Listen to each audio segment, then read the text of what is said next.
तीन जगह होती है जहां पे न्यूटन्स लॉ एप्लीकेबल नहीं होता है। सबसे पहला पॉइंट कहां पे होता है? जब पार्टिकल का साइज बहुत ही छोटा होता है। न्यूटन्स लॉ सबसे ज्यादा वैलिड किस चीज के लिए होता है? न्यूटन्स लॉ एक ऐसा लॉ है जो बेसिकली मास का मास से अट्रैक्शन को डिफाइन करता है। तो मास और मास में जो अट्रैक्शन फोर्स होता है वो जिसको ग्रेविटेशनल फोर्स भी बोलते हैं, specially in case of earth, और हम लोग ग्रेविटी का कैलकुलेशन भी ऐसे ही करते हैं। तो मास का साइज जितना सिग्निफिकेंट होगा उतना ज्यादा न्यूटन्स लॉ मेरा प्रिसाइजली एप्लीकेबल होगा। फॉर एग्जांपल, अगर हम अर्थ की बात करें, अर्थ और मून्स की बात करें, हेवनली बॉडीज की बात करें जिनका मास बहुत ज्यादा होता है, उसमें क्या होता है कि GM1m2 अपन आर स्क्वायर जब हम लोग निकालते हैं तो एक सिग्निफिकेंट वैल्यू आती है। लेकिन यही अगर हम नॉर्मली, मैं दो सब्जेक्ट्स की बात करूं, इस ब्लैक बोर्ड और मैं अपनी बात करूं, हम दोनों का भी मास है, लेकिन हम दोनों में ग्रेविटेशनल फोर्स की वैल्यू क्या होगी? बहुत ही निग्लेजिबल है। क्यों? क्योंकि जी की वैल्यू जो आती है वो 10⁻11 के फिगर्स में आती है। तो इसलिए मास जितना ज्यादा बड़ा होगा उतना ज्यादा न्यूटन्स लॉ अप्लीकेबल और उतना ज्यादा प्रिसाइजली अप्लीकेबल होगा। अदरवाइज भी न्यूटन्स लॉ जितने मासेस दिख रहे होते हैं उन पे सब पे अप्लीकेबल होता है। लेकिन मासेस जैसे जैसे छोटे हो जाते हैं, इनसिग्निफिकेंट होते जाते हैं, न्यूटन्स लॉ की वैलिडिटी कम होती जाती है। तो एक पॉइंट ऐसा आता है जहां पे न्यूटन्स लॉ इनवैलिड हो जाता है। उस पॉइंट को हम कह सकते हैं कि 10⁻⁻6 मीटर से बिलो डाया के जो पार्टिकल्स होते हैं उस पर न्यूटन्स लॉ अप्लीकेबल नहीं होता है। वो बहुत ही छोटा होगा, एटॉमिक, एटॉमिक और न्यूक्लियर में हम चले गए, मॉलिक्यूल्स में चले गए, तो उस लेवल पे जाने पे न्यूटन्स लॉ अप्लीकेबल नहीं होता है। ठीक है। सेकंड कहां पे नहीं अप्लीकेबल होता है? न्यूटन्स लॉ बेसिकली एक एक्सेलरेशन को डिफाइन करता है। एक एक्सेलरेशन मतलब change in the speed. Newton's first law क्या होता है? फर्स्ट लॉ क्या बोलता है कि कोई भी चीज तब तक स्टेशनरी है जब तक उस पर कोई एक्सटर्नल फोर्स नहीं लग रहा है, या कोई चीज मूव हो रही है तो तब तक मूव करेगी या तब तक नहीं रुकेगी जब तक उस पर कोई अपोजिट फोर्स या फोर्स नहीं लग रहा है। मींस वेलोसिटी में चेंज के लिए हमको एक फोर्स की रिक्वायरमेंट होती है। तो वेलोसिटी का जब फिगर बहुत हाई हो जाता है, फॉर एग्जांपल जो स्पेशली न्यूटन्स लॉ के पर्सपेक्टिव में देखें, तो 3 इंटू 10⁸ मीटर पर सेकेंड यानी कि लाइट स्पीड पे जाकर न्यूटन्स लॉ अप्लीकेबल नहीं होता है। मीन्स न्यूटन्स लॉ कहां पे अप्लीकेबल नहीं होगा? जो भी पार्टिकल, जो भी मास 3 इंटू 10⁸ मीटर पर सेकेंड से ज्यादा हाई स्पीड पे ट्रेवल कर रहे हैं उन पे न्यूटन्स लॉ अप्लीकेबल नहीं होता है। थर्ड थिंग कब नहीं अप्लीकेबल होता है? Inertial frame versus non inertial frame. बहुत सारे स्टूडेंट्स का कंफ्यूजन होता है inertial frame non inertial frame में। मीन्स जज करना बहुत टफ होता है कि कब इनर्शियल होगा कब नॉन इनर्शियल होगा। आज हम लोग बेसिकली इसी टॉपिक पे बात करेंगे कि कब इनर्शियल होगा कब नॉन इनर्शियल होगा। तो अब देखो क्या होता है कि किसी भी पार्टिकल का मोशन डिफाइन करने के लिए सबसे पहले उसका लोकेशन डिफाइन होना चाहिए। और लोकेशन डिफाइन करने के लिए हमको क्या चीज चाहिए? हमको उसके, अगर मैं 3D में बात करूं, 3 डायमेंशन में बात करूं, तो मुझे उसके कोऑर्डिनेट्स चाहिए। कोऑर्डिनेट से उसका लोकेशन डिफाइन होगा। X coordinate, Y coordinate, Z coordinate, 3 coordinate होते हैं। तो मैं इसको एक्स बोलूंगा, इसको वाई बोलूंगा, इसको एक्स बोलूंगा, और इन दोनों के परपेंडिकुलर ये मेरा जेड डायरेक्शन हो गया। कोई चौथा डायमेंशन होता नहीं है। चौथा डायमेंशन क्यों नहीं होता है? क्योंकि मैं 3D स्पेस में मैक्सिमम 3 परपेंडिकुलर लाइन ही ड्रॉ कर सकता हूं। कोई अगर चौथी लाइन, अगर मैं परपेंडिकुलर डिफाइन करना चाहूं जो जेड पे परपेंडिकुलर होगी, तो या तो वाई के पैरेलल हो जाएगी या तो एक्स के पैरेलल हो जाएगी। तो कोई ऐसी फोर्थ लाइन हम डिफाइन नहीं कर सकते जो एक्स वाई जेड तीनों के परपेंडिकुलर हो। एक्स और वाई के परपेंडिकुलर होगी तो जेड के पैरेलल होगी, जेड और वाई के परपेंडिकुलर होगी तो एक्स के पैरेलल होगी, जेड के परपेंडिकुलर होगी या तो वाई डायरेक्शन में होगी या तो एक्स डायरेक्शन में होगी। तो हम किसी भी पार्टिकल का पोजीशन डिफाइन करने के लिए बेसिकली 3 परपेंडिकुलर एक्सेस से उसका हम मेजरमेंट करते हैं। तो अगर मैं एक पार्टिकल को यहां डिफाइन करता हूं, इसका एक्स कोऑर्डिनेट हुआ, वाई ये हुआ, वाई कोऑर्डिनेट ये हुआ, जेड कोऑर्डिनेट ये हुआ। मान लो ये एक्स कोऑर्डिनेट, ये वाई कोऑर्डिनेट और ये जेड कोऑर्डिनेट, ये 3D में कोई पार्टिकल है। तो इसकी मैं पोजीशन डिफाइन कर सकता हूं, और अगर इसकी पोजीशन चेंज होती है, इस कोऑर्डिनेट की वैल्यू चेंज होती है, ये यहां से कहीं यहां पे मूव करता है, तो इसका कोऑर्डिनेट मैं डिफाइन कर सकता हूं। और अगर ये पोजीशन चेंज होती है तो बेसिकली जो कोऑर्डिनेट सिस्टम में इसका कोऑर्डिनेट चेंज होगा, उस चेंज ऑफ कोऑर्डिनेट की वजह से हम डिफाइन कर सकते हैं कि ये मोशन में है या रेस्ट में है। ठीक है। लेकिन ऐसा नहीं है। ऐसा क्यों नहीं है? ऐसा इसलिए नहीं है क्योंकि एक चौथा पैरामीटर भी चाहिए होता है इसको डिफाइन करने के लिए, मोशन या रेस्ट को। वो होता है टाइम पे। किस टाइम पे यहां पे था, किस टाइम पे यहां पे पहुंचा। अगर ये यहाँ से चल के यहाँ पे गया, यहाँ से चल के यहाँ पे आ गया, तो इसका डिस्प्लेसमेंट तो जीरो हो गया डिफरेंट टाइम में भी। तो हम जब किसी चीज का लोकेशन डिफाइन करते हैं तो उसके साथ हम टाइम भी डिफाइन करते हैं कि ये इस पार्टिकुलर टाइम पे यहाँ पे था और इस पार्टिकुलर टाइम पे यहाँ पे पहुंचा। तो बेसिकली ड्यूरेशन जो होता है वो भी एक पैरामीटर होता है जिसके बेसिस पे हम मोशन या रेस्ट को हम डिफाइन करते हैं। तो एक चौथा पैरामीटर क्या चाहिए, टाइम। अभी क्या होता है कि हम लोग अपनी डेली लाइफ में हम लोग ये फ्रेम्स जो फ्रेम ऑफ रेफरेंसेस होते हैं इसको हम डेली लाइफ में यूज करते हैं और अननोइंगली यूज करते हैं। हमें कई बार पता भी नहीं होता है पर हम यूज कर रहे होते हैं। इवन जो एक इलिटरेट पर्सन भी जब बस में ट्रैवल करता है तो एक फ्रेम ऑफ रेफरेंस उसके दिमाग में सेट हो जाता है और फ्रेम ऑफ रेफरेंस के अकॉर्डिंग वो चीजों को डिफाइन कर रहा होता है। जैसे फॉर एग्जाम्पल, जब मैं बस स्टैंड पे खड़ा हूं, ये रहा मेरा बस स्टैंड और ये आ रही है बस, तो जब मैं यहां खड़ा रहता हूं तो मैं क्या बोलता हूं, बस आ रही है और बस जा रही है। बस कब आएगी, तो मैं कोऑर्डिनेट सिस्टम मेरा क्या हुआ, bus stand. Bus stand coordinate system हुआ और टाइम जब आएगी वो मेरा फोर्थ पैरामीटर हुआ, किस टाइम पे बस यहां पे आएगी, किस टाइम पे कहां पे है, किस टाइम पे इसको क्रॉस करके निकल जाएगी। तो मैं 4 डायमेंशन में इस बस के मोशन को मैं डिफाइन कर रहा हूं। लेकिन जैसे ही मैं बस में बैठ जाता हूं, जैसे ही मैं बस में बैठ जाता हूं, अब क्या सिस्टम हो गया, अब मैं बस के अंदर हूं। तो अब मैं क्या बोलूंगा कि अगला स्टॉप कब आएगा, स्टॉप 1 कब आएगा, स्टॉप 2 कब आएगा, या दिल्ली के रेफरेंस में बात करें तो धौलाकुआं कब आएगा, भीखाजी कामा कब आएगा।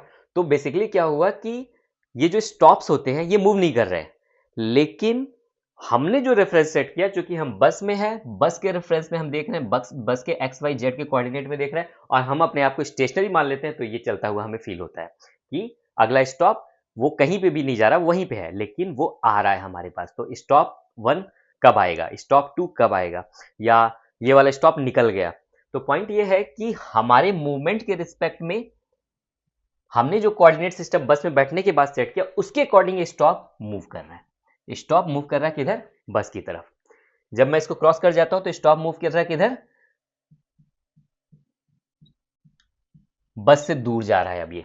तो स्टॉप 2 निकल गया, स्टॉप 1 आने वाला है। तो जैसे ही मैं इस रेफरेंस में जाता हूं, मेरे लिए रुकी हुई चीजें, जो जगह है, जो रुकी हुई चीज है, वो चलनी शुरू हो जाती है। तो ऐसा नहीं है, पॉइंट ये है कि ये रुकी हुई है, ये रुकी हुई इसलिए है क्योंकि हम रुके हुए रेफरेंस से देखते हैं, और जब हम एक मूविंग रेफरेंस से देखते हैं तो ये चलनी शुरू हो जाती है। तो हम ये नहीं कह सकते कि ये चल रही है या ये चल रही है, दोनों ही मूविंग डायरेक्शन मूव कर सकती है, सब्जेक्ट टू हम किस रेफरेंस से चीजों को देख रहे हैं। अगर मैं बस में बैठ के देखूंगा तो स्टॉप चल रहा है, और मैं स्टॉप पे बैठ के देखूंगा तो बस चल रही है। तो पॉइंट ये है कि हम फ्रेम ऑफ रेफरेंस हम क्या यूज कर रहे हैं उस पर डिपेंड करेगा कि कौन सी चीज मूव हो रही है, कौन सी चीज नहीं मूव हो रही है। और ऑब्वियसली इसमें टाइम का एक रोल आ जाता है, क्योंकि किस टाइम पे हम यहाँ पे हैं, कितनी देर में स्टॉप आने वाला है। अगर 10 मिनट में आने वाला है तो एक चौथा डायमेंशन मेरा टाइम ऐड हो जाता है, जिससे हम स्टॉप्स का मूवमेंट हम गेज कर रहे होते हैं। ठीक है, अब पॉइंट ये है कि जो दो रेफरेंस ऑफ फ्रेम्स होते हैं, एक को हम इनर्शियल रेफरेंस ऑफ फ्रेम बोलते हैं और दूसरे को बोलते हैं नॉन इनर्शियल। इसके बीच में आती है Newton's first law. Newton's first law क्या बोलता है, कोई भी चीज मूव कर रही है तो तब तक मूव करती रहेगी जब तक उस पर कोई एक्सटर्नल फोर्स नहीं लगता, और कोई भी चीज अगर रुकी हुई है तो तब तक रुकी रहेगी जब तक कोई एक्सटर्नल फोर्स नहीं लगेगा। यानी कि चेंज ऑफ मोशन क्रिएट करने के लिए मुझे एक्सटर्नल फोर्स चाहिए। ठीक है, तो वो किस फ्रेम में एप्लीकेबल है, इनर्शियल में कि नॉन इनर्शियल में। यानी कि बेसिकली हम कहना क्या चाह रहे हैं कि जब तक F इज इक्वल टू 0 है, एक्सेलरेशन इज इक्वल टू 0 है, that is basically Newton's first law. But the point is कि फॉर एग्जाम्पल अगर मैं बस में बैठा हूं,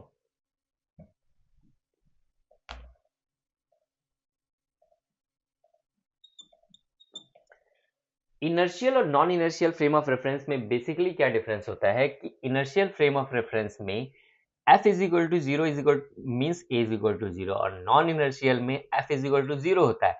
इन spite of that A may not be 0 और F is not equal to 0 but A is equal to 0। तो inertial non inertial frame of reference में ये चीज न्यूटन्स फर्स्ट लॉ अप्लीकेबल ही नहीं होता है। क्यों नहीं अप्लीकेबल होता है? फॉर एग्जाम्पल एक एग्जाम्पल देते हैं, जैसे कि मैं बस में बैठा हूं, ठीक है, बस में बैठ के मैं देख रहा हूँ बस मूव हो रही है, बस के जो मेरे साथ में पैसेंजर्स हैं, को पैसेंजर्स हैं, वो भी साथ में मूव हो रहे हैं, तो मेरे रिस्पेक्ट में सारे के सारे स्टेशनरी हैं, बस की सीट स्टेशनरी है, ड्राइवर स्टेशनरी है, बाहर की दुनिया मूव हो रही है, लेकिन बस के अंदर फ्रेम ऑफ रेफरेंस में सब कुछ स्टेशनरी है। तो मेरे ऊपर कोई अलग से फोर्स नहीं लग रहा है, मैं एकदम स्टेशनरी बैठा हूँ। सडनली क्या होता है कि बस ड्राइवर ने सपोज ब्रेक लगा दिया, तो ब्रेक लगाएगा तो क्या होगा, मैं आगे की तरफ गिर जाऊंगा, गिरूंगा। तो मैं आगे की तरफ क्यों पुश हुआ, मुझ पे कौन सा फोर्स लगा? मुझ पे किसी को पैसेंजर ने मुझे पुश किया? ऐसा नहीं है। बस ड्राइवर ने पुश किया या सीट ने मुझे पुश किया? मुझे किसी ने भी पुश नहीं किया, लेकिन फिर भी मैं आगे की तरफ गिर रहा हूं। तो बेसिकली फोर्स जीरो है, इंस्पाइट ऑफ दैट मेरा एक्सेलरेशन हो गया। तो इसको बोलते हैं non inertial frame of reference. Non inertial frame of reference क्योंकि बस ऑलरेडी मूविंग थी, मैं उसमें बैठा, बस पे एक फोर्स लगा, जैसे ही ब्रेक लगाते हैं मेरे ऊपर किसी ने फोर्स नहीं लगाया, लेकिन मैं फिर भी आगे गिर गया। तो फिर भी आगे गिर गया क्यों? फिर भी आगे गिरने का मतलब है कि मेरा एक मोशन जनरेट हुआ स्टेशनरी से, और अब मैं बस के रिस्पेक्ट में अभी मैं जीरो स्पीड पे था, बस में रिटार्डेशन हुआ, मैं आगे गिरा, यानी कि बस के रिस्पेक्ट में अब मैं स्पीड में आ गया। तो मैंने जो स्पीड गेन किया, स्पीड गेन करने का मतलब है कि मैंने एक एक्सेलरेशन मेरे ऊपर अप्लाई हुआ, इन स्पाइट ऑफ द फैक्ट कि मेरे ऊपर कोई भी अलग से फोर्स नहीं लगा, कोई भी एक्स्ट्रा फोर्स नहीं लगा, जो फोर्सेस थे वैसे ही थे, मेरा वेट वैसे ही था, मेरे को नॉर्मल रिएक्शन वैसे ही मिल रही थी, तो मेरे ऊपर कोई भी एक्स्ट्रा फोर्स नहीं लगा, फोर्स मेरा जीरो है, in spite of that acceleration मेरा हो गया। तो इसको बोलेंगे non inertial frame of reference. तो न्यूटन्स लॉ जो होता है basically inertial frame of reference पे एप्लीकेबल होता है, नॉन इनर्शियल पे एप्लीकेबल नहीं होता है।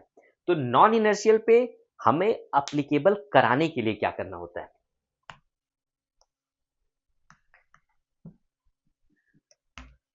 न्यूटन्स लॉ को अगर हम non inertial frame of reference में लगाना भी चाहें तो उसका क्या तरीका होता है? उसका बेसिकली तरीका क्या होता है कि हम एक इमेजिनरी फोर्स एज्यूम करते हैं जो मेरा सब्जेक्ट के ऊपर लग रहा है, उस इमेजिनरी फोर्स की जो एक्सेलरेशन है उसकी करस्पॉन्डिंग एक फोर्स आना चाहिए एज पर न्यूटन्स लॉ, यानी कि एक रिजल्टेंट फोर्स होना चाहिए अगर एक्सेलरेशन हो रहा है। तो हम उस एक्सेलरेशन के रिस्पेक्ट में एक सूडो फोर्स लगाते हैं, एक इमेजिनरी फोर्स एज्यूम करते हैं कि ये फोर्स लग रहा है, उस इमेजिनरी फोर्स को बोलते हैं सूडो फोर्स। क्या बोलते हैं? Pseudo force. सूडो फोर्स का मतलब क्या हुआ? सूडो फोर्स का मतलब ये हुआ कि बेसिकली वो फोर्स एग्जिस्ट नहीं करता है, लेकिन चूंकि non inertial frame of reference है तो वो हम फील कर रहे हैं। अगर फील कर रहे हैं वो हमें ऑब्जर्व हो रहा है, लेकिन फोर्स अलग से कुछ लग नहीं रहा है, तो उस इमेजिनरी फोर्स को हम बोलेंगे सूडो फोर्स। ये समझ लो कि आके भगवान ने तुमको धक्का दे दिया और उस फोर्स को हम बोल रहे हैं सूडो फोर्स। तो लगाने वाला दिख नहीं रहा है लेकिन फिर भी फोर्स लग रहा है, फिर भी हम हिले जा रहे हैं, तो उसको क्या बोलेंगे? Pseudo force. अभी सूडो फोर्स का क्या फंडा है? सूडो फोर्स को हम दो चीजें डिफाइन करनी होंगी। सबसे पहली चीज डायरेक्शन क्या होगा, दूसरी जो इंपॉर्टेंट चीज है सूडो फोर्स के पीछे कि मैग्नीट्यूड क्या होगा। अगर ये दो चीजें डिफाइन हो जाए तो मेरे को पता है कि फिर सूडो फोर्स क्या होगा, सूडो फोर्स मैं आराम से लगा सकता हूं। तो बेसिकली डायरेक्शन क्या होता है कि जो डायरेक्शन इस फ्रेम का, इस फ्रेम पे जो एक्सेलरेशन लग रहा होता है, मे बी एक्सेलरेशन और डी एक्सेलरेशन चाहे जो भी लग रहा हो, उस एक्सेलरेशन के डायरेक्शन के अपोजिट में सूडो फोर्स होता है। ठीक है, मैं इसको सूडो फोर्स को एफपी से दिखाता हूं। एफपी का डायरेक्शन क्या होगा? जो मेरा मूविंग फ्रेम है, जिस फ्रेम में मैं बैठा हूं, उसका जो एक्सेलरेशन है, उसका जो डायरेक्शन होगा उसके ठीक अपोजिट डायरेक्शन में मेरा एक सूडो फोर्स लग गया। तो अगर मैं ब्रेक लगा रहा हूं तो ऑब्वियसली मेरा एक्सेलरेशन का डायरेक्शन क्या हुआ? ये हुआ। बस मेरी इस डायरेक्शन में मूव हो रही थी, वेलोसिटी इस डायरेक्शन में थी, मैंने इस पे ब्रेक अप्लाई किया, तो ब्रेक अप्लाई करते हुए मेरा एक्सेलरेशन का डायरेक्शन क्या हुआ? बेसिकली एक्सेलरेशन नहीं हुआ, रिटार्डेशन हुआ। रिटार्डेशन का डायरेक्शन क्या हुआ? ये मेरा रिवर्स डायरेक्शन में हुआ।